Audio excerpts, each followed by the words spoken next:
ஆசிரியர் பெருமக்களுக்கும் என்னுடைய முதற்கண் வணக்கத்தை தெரிவித்துக் கொண்டு நானும் சென்றவருடன் இதே இந்த புதுவை தமிழ் சங்கத்தில் இந்திய ஐகானிக் விருதுக்காக விண்ணப்பித்து விருது பெறுவதற்காக இங்கு வந்திருந்து அந்த விருதினை பெற்றுக்கொண்டு நானும் சென்றவன் என்பதில் ஒரு சிறந்த மகிழ்ச்சியோடு தெரிவித்துக் கொள்கிறேன். இந்த 12 வருட தமிழ் ஆசிரியராக பணி செய்து கொண்டு அரசு பள்ளியில் நான் பெற்ற முதல் விருது இது என்பதை இந்த இடத்தில் குறிப்பிடுவதை நான் மற்ற மகிழ்ச்சி அடைகின்றேன். இந்த விருதினை பெற்று சென்று நான் என்னுடைய பள்ளியில் சக ஆசிரியர்களிடமும் தலைமை ஆசிரியரிடமும் காண்பித்து அந்த வழிபாட்டு கூட்டத்தில் அவர் வெளிப்படுத்தியதன் விளைவாக இன்று எனது பள்ளியிலிருந்து 2 ஆசிரியர்களும் இந்த விருதில் நான் கலந்து கொள்வேன் என்று விண்ணப்பித்து இங்கு வந்திருக்கிறார்கள். அதில் ஒருவர் 2024ஆம் ஆண்டு தமிழக அரசின் டாக்டர் ராதாகிருஷ்ணன் விருது பெற்ற வாடிப்போ சந்திரநாதன் ஆசிரியர் என்பதை சொல்லிக் கொள்வதில் மற்ற மகிழ்ச்சி அடைகின்றது. அடுத்ததாக மற்றொருவர் பொருளாதார துறையில் பல சாதனைகளை புரிந்து பொருளாதார ஆசிரியர் கண்ணபுரான் ஐயா அவர்களும் இங்கே வந்திருக்கிறார்கள். இந்த நிறுவனத்தை சேவை ரெக்கார்ட்ஸ் நிறுவனத்தை சொல்லும் போது அதனுடைய வெங்கடேசன் ஐயா அவர்கள் எந்த நேரத்தில் தொடர்பு கொண்டாலும் நமக்கு தேவையான செயல்களை சிறப்பான முறையில் செய்து வருகின்றார்.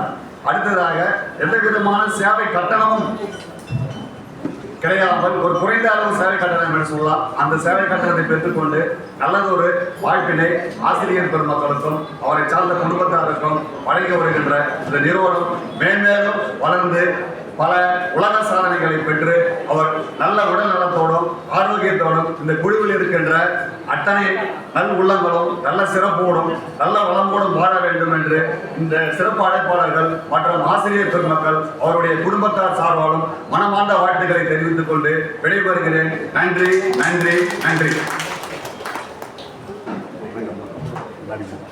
வாழ்த்துறை வழங்கி சிறப்பித்த ஐயா அவர்களுக்கு நன்றி. அடுத்ததாக வாழ்த்துறை வழங்கி சிறப்பிக்க இயேசுராஜ் ஐயா அவர்களை அன்போடு அழைக்கிறோம்.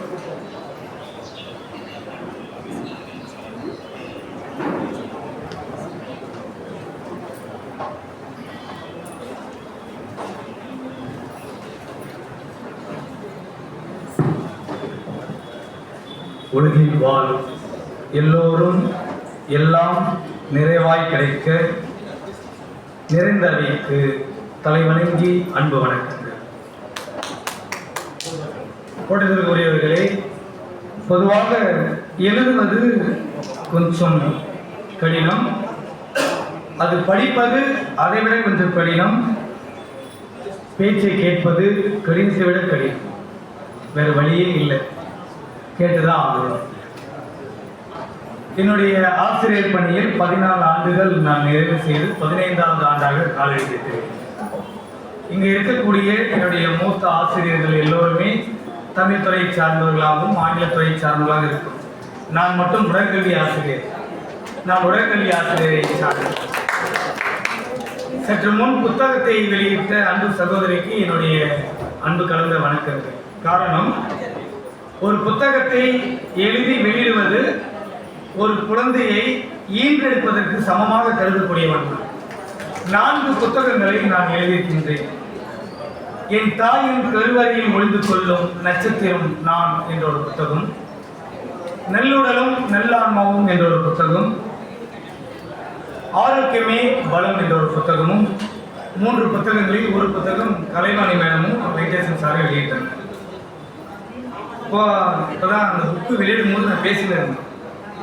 ஒரு ஆண் கருவுற வேண்டும், ஒரு ஆண் தாய்மை அடைய வேண்டும் என்றால் அவர்கள் புத்தகம் எழுத வேண்டும். அப்படி நீங்கள் புத்தகம் எழுதினீர்களா ஒரு தாய்க்கு நிகரான அந்தஸ்தை நாம் பெற முடியும் என்று கலைமாமணி அப்துல் காதர் ஐயா வாழ்த்துகிறார். அதற்கு பிறகு இப்பொழுது 5வது புத்தகமாக என்னுடைய திருப்பத்தூர் மாவட்டத்தில் ஆடுகளும் என்ற தலைப்பின் கீழ் எழுதிக் கொண்டிருக்கின்றேன். அது அடுத்த ஆண்டுக்குள் மாண்புமிகு துணை முதல்வர் அவர்கள் வெளியிட இருக்கிறது. சாதனை படைத்தவர்களை பட்டியலிட்டு அதை நான் செய்து கொண்டிருக்கிறேன். அதற்கான உதவிகளும் கலைவாணி மேடத்தையும் வெங்கடேசாட்டை கேட்டிருக்கிறேன். சரி, எல்லாருமே எல்லா விஷயங்களையுமே ரொம்ப அழகாக பேசினே இருந்துட்டாங்க. சரி, ஒரு டைம் ஆயிடுச்சு, நான் எங்கே போனாலுமே கொஞ்சம் கலகலப்பாக பேசக்கூடிய டிஓசிஓ மீட்டிங்கில் கூட இவ்வளோ ஆசிரியர்களையும் நான் ஒன்றா பார்த்ததே. எல்லாருமே சொன்னாங்க, ஆசிரியர்கள்லாம் அரசாங்கம் பாராட்டுறதில்லை, செய்யறதில்லை. ஆசிரியராக இருக்கிறதே ஒரு சாதனை தான் இன்னைக்கு இருக்கிற காலகட்டத்தில். அவன் கொடுக்குற டார்ச்சரில் பையன் சந்தோஷமா இருக்கிறான். ஹோம்ஒர்க்கெல்லாம் வாரியார்கள் தான் கொடுக்குறான். இதில் இப்போ எக்ஸ்ட்ரா நான் பிடி வாரியர்னால எல்லாம் என்கிட்டயே கொடுத்துருவாங்க. எம்இஸ் ஒர்க்கில் இருந்து இப்போ யூடிஐ வரைக்கும் உட்காந்து கம்ப்யூட்டர்லேயே போட்டுருக்காரு. 2014 பிஐடி யூனிவர்சிட்டியிலேருந்து எனக்கு ஒரு ஃபோன் வந்தது. இந்த மாதிரி உங்களுக்கு நல்லாசிரியர் விருது தேர்வு செஞ்சுருக்கிறோம். மிஸ்டர் ஈஸ்வராஜன் நீங்கள் தானே, இந்த மாதிரி இந்த டேட்டில் வாங்க அப்படின்னு சொல்லி. இந்த வீட்டில் நடந்த உண்மையான சம்பவம். ரெடி ஆகிட்டு எங்கள் மனைவி கிட்ட எனக்கு திருமணம் ஆயிடுச்சு, 15 ஆண்டு ஆச்சு, ஒரே வயசு. எங்கே போகிறீங்கன்னு கேட்குறான். இந்த மாதிரி விருது கொடுக்குறாங்க. எதுக்கு? இந்த மாதிரி பசங்கள்லாம் தொடர்ந்து ஸ்டேட் 15 வருஷம் நான் கூட்டு போயிருக்கிறேன். 2 பையன் கோல்டு மெடல் வாங்கியிருக்கிறான். அதனால அந்த ஆசிரியரை ஊக்குவிக்கணும்னு சொல்லிட்டு என்ன கேட்டாங்களான்னு கேட்டான். என் பொண்டாட்டி யூனிவர்சிட்டியோடைய வைஸ் சான்சலர் டாக்டர் வந்து என்ன கேட்டாங்க. நான் சொன்னேன், ஒவ்வொரு வீட்டுக்காருக்கும் பொண்டாட்டிகிட்ட கேட்டாங்கன்னா அவார்டே கொடுக்க மாட்டாங்கம்மா, எங்கள் லட்சம் எங்களுக்கு தெரியும். அதனால உனக்கு காஃபி வைக்கிறது யாரு, உனக்கு சுடுதண்ணி வச்சு கொடுக்குறது யாரு, அம்மா இதுக்கெல்லாமா அவார்டு கொடுப்பாங்க, அதெல்லாம் நீ செய்கிறது தான். எதுக்காக சொல்கிறதா, அவங்க அந்த மாதிரி கஷ்டப்பட்டு எங்களை வெளியனுப்பப்பட்டு தான் நாங்கள் இப்படி சொல்லிக்கிறோம். எங்கள் மனைவி, எங்கள் அம்மா எல்லாருமே வீட்டில் கவர்னர் மாதிரி எங்களை வச்சுனார். அதனால தான் இந்த 14 வருஷமும் ரொம்ப சந்தோஷமாக நான் என்னுடைய பள்ளியில் ஆசிரியராக மகிழ்ச்சியாக நிறைவு செய்கிறேன். 17-18 விருதுகள் மேலே வாங்கியிருக்கிறோம். இந்த விருதுகள் வந்து ஒவ்வொரு முறையும் ஒரு இன்ஜெக்ஷன் போடுற மாதிரி ஒரு ஊக்கத்தை கொடுக்குது. ஆக்சுவலாக நிறைய ப்ரிப்பரேஷன்லாம் பண்ணிட்டு வந்தோம்.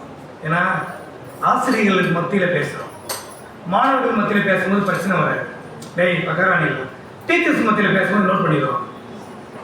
அதனால் ரொம்ப பயபக்தியாக பேசணும், ஆரோக்கியம் பேசணும். அது இந்த நையாண்டி மனசுலேயே ஊர்னது. அது எப்படினாலும் வந்தது. ஏன்னா ஒரு கலகலப்பாக இருந்தால் தான் நம்ம வாழ்க்கை செழிப்பாக இருக்குன்னு சொல்லிட்டு எத்தனை ஆசிரியர்களுடைய என்னுடைய ஆசீர்வாதத்தோட எனக்கு சொல்லிக் கொடுத்த ஆசிரியர்களுக்கு இந்த புதுவை தமிழ் சங்கத்தின் சார்பாக என்னுடைய ஆசிரியர்களே லட்சுமி டீச்சர், என்னுடைய 1ஆம் class teacher, Arokiamary teacher, Thenmozhi teacher, Venkatesan, Dominic, Clara teacher, இவங்களெல்லாம் நான் நினச்சி பார்க்குறேன். அவங்க தான் சின்ன வயசுலேருந்தே எங்களை பார்த்து பார்த்து பார்த்து இந்த இடத்துக்கு எடுத்துன்னு தந்துருக்கு. ஆனால் ஒரே ஒரு குறை என்னென்னா, இவ்வளோ உழைக்கக்கூடிய ஆசிரியர் சமூகத்தில் நாங்கள் ஆசிரியர்களை கொண்டாடிய வகையை இப்போ இருக்கிற மாணவ மாணவிகள் கொண்டாடுறதில்லை. நாங்கள் எங்கள் ஆசிரியர்களை அப்படி கொண்டாடணும். அவங்க எங்கள் தெருவுக்கு வந்துட்டால் ஒரு தேவதையை கையில் பிடிச்சி கூட்டின்னு போகிற மாதிரி நாங்கள் கூட்டின்னு வந்தோம். இப்போ எங்களை பார்த்தா காம்பன்ஸ் ஒரு எழுதி போயிடும், வணக்கம் போய் கீழே தான் வைக்கிறோம் அப்படின்னு சார். அந்த மாணவர்களுக்காக தான் நாங்கள் நிறைய போராடிட்டு இருக்கிறோம். இன்னும் கொஞ்சம் வளர்ச்சி அடைஞ்சு மாணவர்களை அறிவு சார்ந்த சமூகத்தை கூட்டிக் கொண்டு போகணும்னு சொல்லிட்டு கொஞ்சம் தொய்வுகள் இருந்தாலும் கஷ்டங்கள் இருந்தாலும் உங்களால் தான் இந்த சமுதாயத்தை மேலோக்க வேண்டும். ஒரு டீ கடையில் வந்து சின்ன வயசில் எங்கள் வீட்டு பக்கத்துலேயே ஒரு டீ கடை இருக்கும். அந்த டீ கடையில் போகும்போது இந்த வீட்டால் இருக்கிற பெரியவங்களாம் காசு கொடுத்து பீடி வாங்கிவான்னு எனக்கு சொல்லுவாங்க. இது என் வாழ்க்கையில் நடந்த உண்மை சொல்கிறேன். நான் ஓடி போய் வாங்கி வரேன். அங்கே எப்பயுமே அப்படி தான் கேட்பேன். அதே டீ கடை, அதே மனிதர் இப்பொழுது நான் டீ கடை உள்ளே போனால் அவர் பீடி பிடிச்சினா கீழே போட்டு கால் மறிச்சிடறாரு. அது ஆசிரியர் என்ற ஒரு மிகப்பெரிய அதிகாரம். இந்த உலகத்திலே தன்னலமற்று சேவை செய்ய ஒரே இனம் ஆசிரியர் தான். அதனால் உங்களுடைய பொற்பாதங்களை பதிந்து உங்களுக்கு ஆசிரியர் வாழ்த்துக்களை கொண்டாடுகிறேன். கற்றுக்கொள்வதை விட கற்றுக்கொள்ளும் ஆர்வத்தை தூண்டிக்கொண்டே இருப்பவர்கள் ஆசிரியர்கள். அதுக்கு எம்ஏ படிக்கணும்னு இல்லை.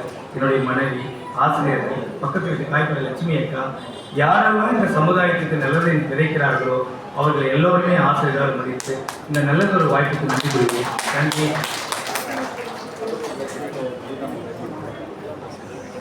Thanks madam. மிக சிறப்பான ஐயா வந்து தன்னுடைய வாழ்க்கையான விஷயங்களும் கொடுத்தாரு. அவங்களுக்கு ஒரு சிறப்பான ஒரு கைத்தட்டலை கொடுத்துடலாம்னு நினைக்கிறோம். நன்றி. சத்தம் கேட்கல.